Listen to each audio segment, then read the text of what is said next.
Ezekiel 5 through 8. Well, back in Genesis 12, God told Abraham, I will bless those who bless you, and I will curse him who curses you, and in you all the families of the earth shall be blessed. So God made a promise to Abraham that in his family all the nations of the earth would be blessed. Now, how would that happen? It was always presumed, and it's accurate because of how the text reads and our story goes, that we have, like in Psalm 147, he has not dealt like this with any other nation, and as for his judgments, they have not known them. In other words, what the psalmist is recalling, Psalm 147, is that God gave Israel Torah. He loved them, and he made this grand promise that through you, as a nation, largely because of the Torah that he gave them and the patience and the loving kindness, and like again a marriage where the bride is treated beautifully by the groom, that through them the nations would be blessed. But here's the problem that's coming out, and it's being shown in Ezekiel chapter 5, verse 5. Thus says the Lord God, I have set Jerusalem in the midst of the nations and the countries all around her. Here's the problem. We have Israelite within the nation of Babylon now. We have destroyed the nation of Israel, and individual Israelites are now found within the country of Babylon.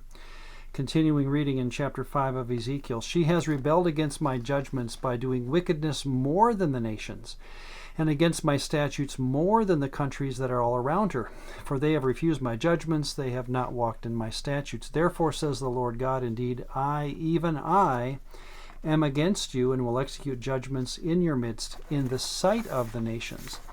So God promises to judge these people while they're actually in the nations around them. Well, that poses a problem. Here is how one writer, N.T. Wright, describes this issue. Again, if you're following the story of the Bible, we have a severe problem on our hands. This is in a book called Paul and the Faithfulness of God.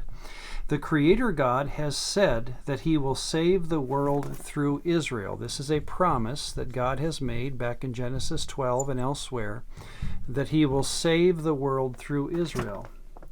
That was the force of the covenant, and the God who made it will not set it aside. However, the Jewish boast of thus being the light of the world, we get phrases like that in Isaiah 51:4, will not work because of Israel's unfaithfulness.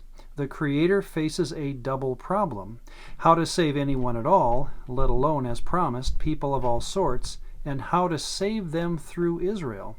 If he cannot do these things, the divine quality which is regularly invoked in the Psalms, in Isaiah, and in those great passages such as Daniel 9, that is the tzedakah, or the righteousness of God, is radically called into question. What Wright well expresses is this problem. Israel has sinned. They have gone into captivity. Their punishment includes being among the nations, so now they are no longer the light to the nations. They are a very much extinguished light within the nations. So what will God do? The answer comes again in Ezekiel chapter 6. Again, this is a hint of what God will do in the future. Ezekiel 6:8, yet I will leave a, here we go with that word again, remnant. We shouldn't think in terms of chronology there. We should think more in terms of during a time period, same time period, God can find the leftovers within the nations. I will leave a remnant when you are scattered through the countries. Then those of you who escape will remember me among the nations where they are carried captive. Some within this group will, quote, remember me. It's a statement of loyalty. Because I was crushed by their adulterous heart, which has departed from me, and by their eyes, which play the harlot after their idols. And they shall know that I am Yahweh. They shall know that I am Yahweh is a phrase that occurs like 50 times in Ezekiel, a very common idea. That is, within this nation of Babylon now, there will be individuals who have There's that word I want to mention because it's so key. As each individual has loyalty to Yahweh, Yahweh will show his loyalty, his amunah, great is thy faithfulness.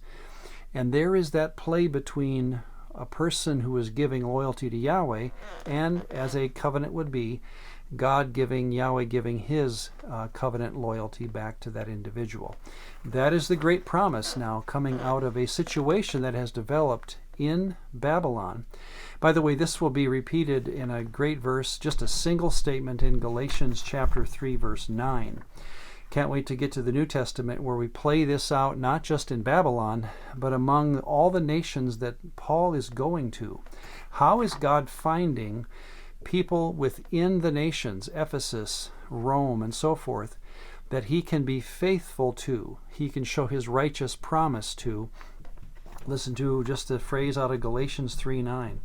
So then those who are of faith are blessed with believing Abraham.